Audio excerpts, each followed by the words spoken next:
यहाँ दम दम में होती है पूजा, सर झुकाने की फुर्सत नहीं है, ये तो प्रेम की बात है। नारद जी कहते हैं देखो भाई व्यास जी, भगवान किस गुण पर रिझ जाए कोई ठिकाना नहीं, पर रिझाने के तरीके हैं।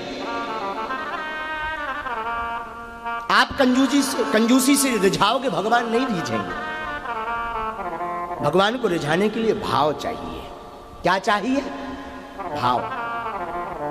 नारद जी अपने पूर्व जन्म की कथा बताने लगे। सुनो, हम पर भी कृपा की। नारद जी कहते हैं पूर्व जन्म में हम नारद नहीं थे, दासी के पुत्र थे, लेकिन संतों का प्रभाव हुआ। ध्यान दीजिए, संतों की बड़ी महिमा है हमारे भारत में नहीं पूरे विश्व में। हमारे देश के वो साधु हुए स्वामी विवेकानंद जैसे महापुरुष, जिन्होंने केवल भारत की भूमि का तो गौरव बढ़ाया, पर विदेश जाकर के भी भारत की भूमि का गौरव बढ़ाया। ऐसे स्वामी विवेकानंद, ये ऋषियों की भूमि है महाराज। वो विवेकानंद जिन्होंने शून्य पर बोल करके भारत के गौरव को आगे बढ़ाया। सब देशों ने भारत को पिछड़ा हुआ मान करके शून्य पर बोलने के लिए आपको सब्जेक्ट दिया, पर बड़ा सुंदर जवाब दिया स्वामी विवेकानंद ने। कहा सुनो my dear brothers and sisters. जब उद्बोधन किया तो सबसे पहले विवेकानंद ने उद्बोधन में कहा, ब्रदर्स एंड सिस्टर्स, आप सब सुनिए। आप कहते हैं भारत शून्य है, पर गांठ बांध लीजिए, अगर आप 10 नंबर हैं तो मुझ शून्य के बिना बेकार है। आपका 10 नंबर मुझ शून्य से ही होगा। आप अगर 100 बनना चाहेंगे तो मुझ शून्य का ही उपयोग करना पड़ेगा। स्वामी विवेकानंद के उद्बोधन थे महाराज, 1-2 घंटे नहीं, पूरे 18 घंटे शिकागो के शिखर सम्मेलन में हमारे भारत देश का ऋषि 18 घंटे बोलता है, और जब बोलता है तो पूरे हॉल में केवल वंदे मातरम गुंजायमान होता है। भारत का साधु अद्भुत होता है, वाणी से भी अद्भुत होता है, पर वास्तविक साधु, ध्यान रखिएगा, वास्तविक साधु। महाराज ये उन्हीं महापुरुष की हम चर्चा बता रहे हैं, विवेकानंद की।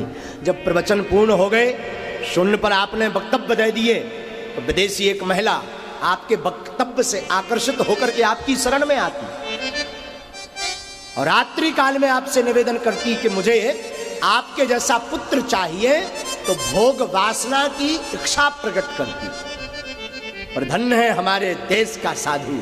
हमारे देश का साधु कहता है, देवी हम तुम्हारे साथ भोग वासना करें, इससे पक्का नहीं कि पुत्र होगा या नहीं होगा, हो सकता पुत्री हो जाए या कोई भी संतति ना हो, और शायद पुत्र होगा तो 18-20 वर्षों तक तुम कहां इंतजार करोगी। एक काम करो, आज से मैं तुम्हारा बेटा, तुम हमारी मां, झंझट खत्म। ये हमारे देश का साधु स्वामी विवेकानंद विदेश में जाकर के सनातनी संस्कृति का झंडा गाड़ता साधु। ये ऋषियों का धाम है, ऋषियों का देश है भारत, संतों की भूमि। नारद जी कहते हैं कि हम पूर्व में दासी पुत्र थे, पर एक साधु की कृपा से आज हम ब्रह्मा के पुत्र नारद बन गए। व्यास जी कहते हैं ऐसा कैसे? हाँ सुनिए कथा, बड़ी प्यारी कथा है। नारद जी कहते, व्यास जी हम पूर्व जन्म में एक दासी, हमारी माँ दासी थी, घर घर जाकर के काम करती थी। हम घर घर जाकर के माँ के साथ हम भी जाते थे छोटे बचपन में। माँ जब घर घर जाकर के काम करती थी तब हमारा लालन पालन होता था। एक बार हमारे गांव में नारद जी कहते कुछ संत आए।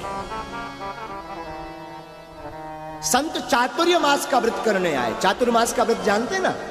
चतुर्मास 4 महीने महात्मा एक जगह रहते, उसे चातुर्मास व्रत कहते हैं। तो महात्मा चातुर्मास का व्रत करने आए। नारद जी कहते कि गांव में रुके, तो गांव के लोगों ने हमारे घर के नजदीक ठहरा दिया। हमारी मां और हमें उन संतों की सेवा में लगा दिया।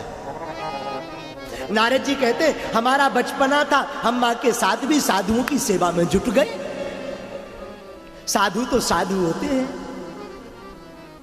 महात्मा रोज भगवान की कीर्तन करें तो हम भी गावे, महात्मा रोज भगवान की कथा सुनावे तो नारद जी कहे हम भी सुने। महात्मा 4 बजे जग जाए तो हम भी 4 बजे जाग जाएं। भगवान की पूजा के लिए फूल लाए, सामग्री लाए, ला करके रख दे, महात्मा रोज ठाकुर की सेवा करें। नारद जी कहते धीरे धीरे हमें प्रेम बढ़ने लगा, प्रीति बढ़ने लगी। नारद जी कहते व्यास जी धीरे धीरे क्या हुआ, 4 महीना कब गुजर गए पता नहीं चला। तो संत जाने लगे चातुर्य मास करके, और जब संत जाने लगे तो हम भी संतों के पीछे पीछे चल दिए। हम भी जाने लगे तो महात्माओं ने रोका, कहां जा रहे हो? हमने महंतों के संतों को चरणों को पकड़ा, हाथ जोड़कर कहा आपके साथ चलेंगे। संतों ने कहा बेटा ना ना ना ऐसा मत करो, अगर तुम हमारे साथ चले जाओगे तो तुम्हारी मां बड़ी गाली देगी कि हमने महात्माओं के चरण में सेवा के लिए बालक को छोड़ा था, वो बाबा बना के ले गए। और आई को माताओं को सबसे ज्यादा दिक्कत होती है, बेटा डकैत बन जाए कोई दिक्कत नहीं, बेटा चोर बन जाए कोई दिक्कत नहीं, बस बेटा बाबा ना बन पाए। हाँ, बाबा बनने में माताओं को बड़ी झंझट है। तो माता जी तेरी नाराज होगी बेटा। नारद जी बोले तब क्या करूं? बेटा एक काम कर, हम तुझे कोई मंत्र दे देते हैं, तू मंत्र जप कर और बाद में जब जो तेरी मां आज्ञा दे दे तो फिर हमारे पास आ जाना। और नारद जी व्यास जी को कथा बताते हुए कहते हैं महाराज महात्मा चले गए, और महात्मा चले गए तो हम मंत्र लेकर के, छोटा सा बालक था मैं, हम वापस आ गए, पर महात्माओं की बड़ी याद आवे। तो बोले महाराज संतों का रंग लग गया था, मंत्र दे गए थे तो हम मंत्र माला लिए और माला जप करने लगे। नारद जी कहते घर पर बैठे बैठे माला जपने लगे। माला जपने लगे तो माता जी की धड़कन तेज हो गई, नारद जी की माँ की। नारद जी कहते हैं हमारी माता जी की धड़कन तेज हो गई। हमें जहां प्रतिदिन माला जपते देखा तो नारद जी की माता ने सोचा कि राम राम राम राम राम, कहीं ऐसा ना हो बेटा बालक तो हमारा बाबा बन जाए। तो घर पर एक ज्योतिषी आए, तो ज्योतिषी से प्रार्थना की नारद जी की मां ने, महाराज और तो आपकी कृपा से सब बढ़िया है, बस हमारा बेटा बड़ा हो गया, रुनक झुनक करती हुई छोटी सी दुल्हनिया आ जाए, शादी हो जाए, मजा। नारद जी भीतर बैठे बैठे माला जप कर रहे थे, तो नारद जी ने सोचा राम राम राम, हम तो सोच रहे कब माता जी का टिकट कटे, राम नाम सब तो, और कब हम महात्माओं के पास जावे। और हमारी माता जी तो एक और गले में घंटी डाल रही शादी की। शादी बर्बादी का घर है, जिसकी नहीं भाई वो भी रो रहा, जिसकी हो गई वो तो रो ही रहा। बोलो राधे राधे। अच्छा आपने अपनी पत्नियों से कितने लोग प्रताड़ित हैं, जरा हाथ उठाना।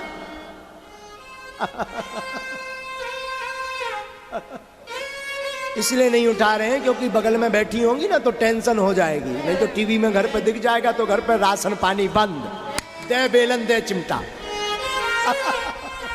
लाल कर दिए जाएंगे है? दे बेलन दे चिमटा, इसलिए नहीं उठाते। दरअसल ये खैर हास्य का भाव है, अपने चित्त पर मत लेना। जब पहली बार शादी होती है तो पहले वर्ष में पत्नी लगती है चंद्रमुखी। कैसी लगती है? चंद्रमुखी। महाराज हमारी पत्नी बड़ी सुंदर है, एकदम चंद्रमुखी जैसी। साल शादी के 2-3 साल निकल जाए तो फिर लगती है भद्रमुखी। भद्रमुखी, भद्दा चेहरा, देखते देखते परेशान हो जाता आदमी, देखते देखते हैरान हो जाता। तो 2-3 वर्ष बाद फिर पत्नी लगती भद्रमुखी। और जहां 4-5 साल गुजरे, छोटे छोटे पैया पुआ पप्पू हो गए, और भीतर से वो आवाज लगा के दे, ए पप्पू के पापा देखो ये रो रहा है, पकड़ो। तो तो जो पहले साल चंद्रमुखी लग रही थी, तीसरी साल जो भद्रमुखी लग रही थी, वो फिर ज्वालामुखी नजर आती है, फिर ज्वालामुखी लगती है। तो शादी महाराज बड़ा विचित्र है। शादी की घंटी, शादी के लड्डू जिसने नहीं खाए वो भी पछता रहा, जिसने खा लिए वो तो कुछ बोल नहीं रहे बेचारे, चिंता डर है, ये डर है दहशत, जिसे कहते ना खूंखार दहशत। तो बेचारे दहशत के कारण नहीं मर रहे, पर आधे से ज्यादा तो हैरानी है, परेशानी। राधे राधे बोलो भाई, हरि विठ्ठल, माउली, जय माउली। साधु नारद जी कहते हैं हमारी मां शादी की चर्चा करने लगी महाराज, हमें बड़ी चिंता होने लगी। तो नारद जी कहते हमने प्रार्थना की, भगवान का सिमरन किया, भगवान का सिमरन किया, हे भगवान कृपा करो। नारद जी कहते भगवान ने कृपा कर दी। क्या? हमारी मां गौशाला में गाय का गोबर लेने गई, उसी समय एक सर्प ने, नाग ने मां को काट लिया, और मां को सर्प ने काटा तो मां मर गई। नारद जी बोले हमें किसी ने आकर के बताया तुम्हारी मां मर गई। तो नारद जी बोले हमें बड़ी खुशी हुई महाराज, खूब प्रसन्न आले, खूब प्रसन्न आए, खूब प्रसन्नता हुई, इतना प्रसन्नता हुई महाराज पूछो ही मत, बड़ा मन गदगद भया। बोले क्यों? बोले मां मर गई इसलिए हमें खूब प्रसन्नता हुई। नारद जी सोचे चलो जरा डांस कर लिया जाए।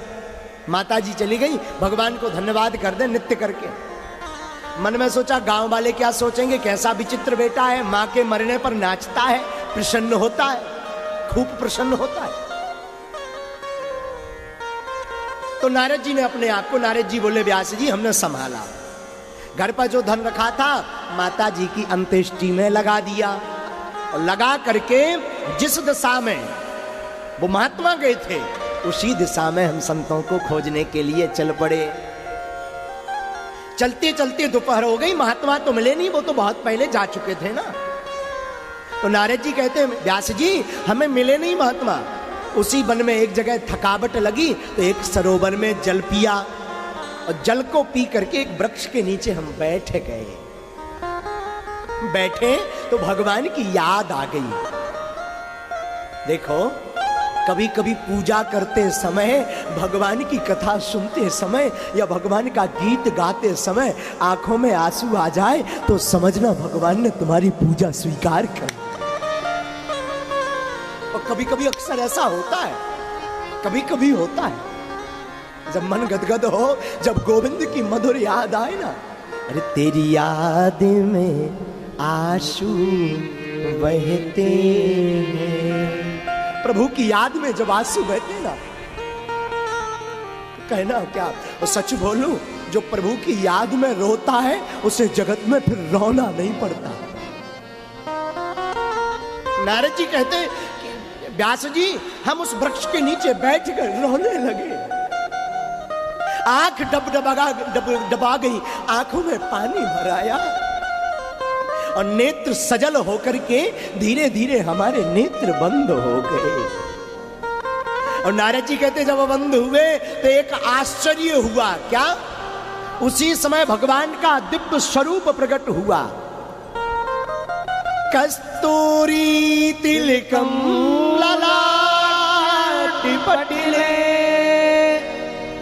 वक्षस्थले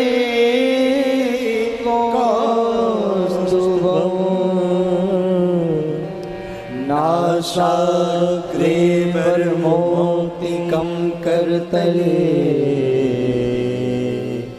वेणुं करे कंकरो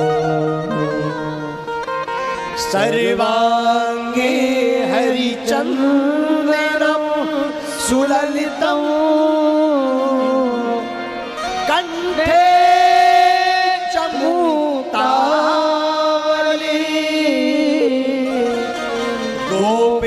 स्त्री परिवेष्टितो विजयते गोपाल चूड़ा।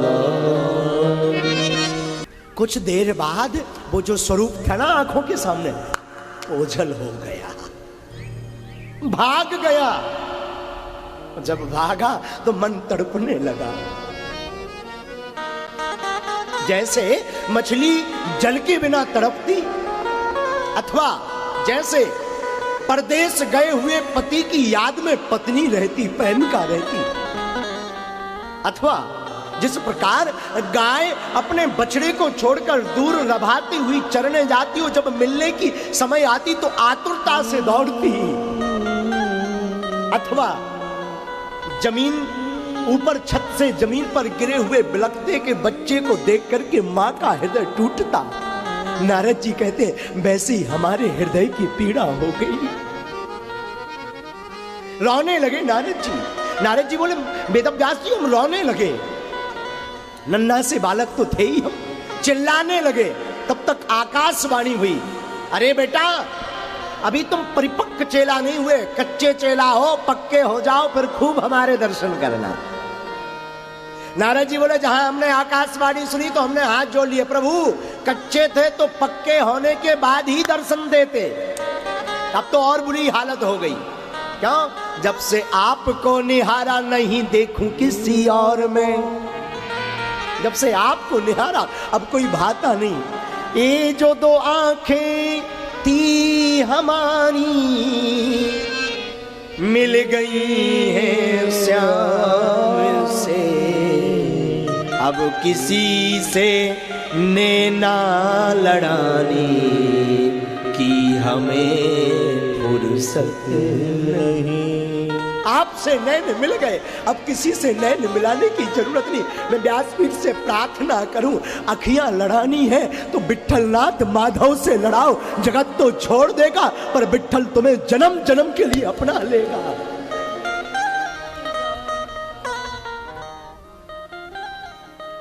हमने खूब नाम संकीर्तन गाया, फिर आकाशवाणी ने कहा तुम अभी आप परिपक्व हो, परिपक्व हो। नारद जी कहते बहुत याद आई प्रभु की। बाद में जब याद की तड़प ज्यादा बढ़ गई तो व्यास जी को नारद जी अपने पूर्व जन्म की कथा बताते हुए कहते हैं कि भगवान ने महाप्रलय किया और महाप्रलय में पूरे संसार को अपने उदर में रख लिया, गर्भ में। नारद जी कहते जब दूसरा सृष्टि की रचना की भगवान ने, तो दासी पुत्र होने के बाद भी संतों का संग एक घड़ी के लिए मिल गया, तो दूसरा जन्म हमारा ब्रह्मा के पुत्र नारद के रूप में हुआ। ये संतों के संग का प्रभाव है। इसलिए व्यास जी भगवान खुश हो गए और एक दिन हम उनका नाम संकीर्तन कर ही रहे थे, दीवाने मस्ताने होकर के। एक दिन श्री हरि नारायण प्रसन्न हो गए, नारद जी बोले, और उन्होंने अपना बीड़ा दे दिया कि लो हमारे बीड़े से यत्र तत्र हमारे नाम को गाओ।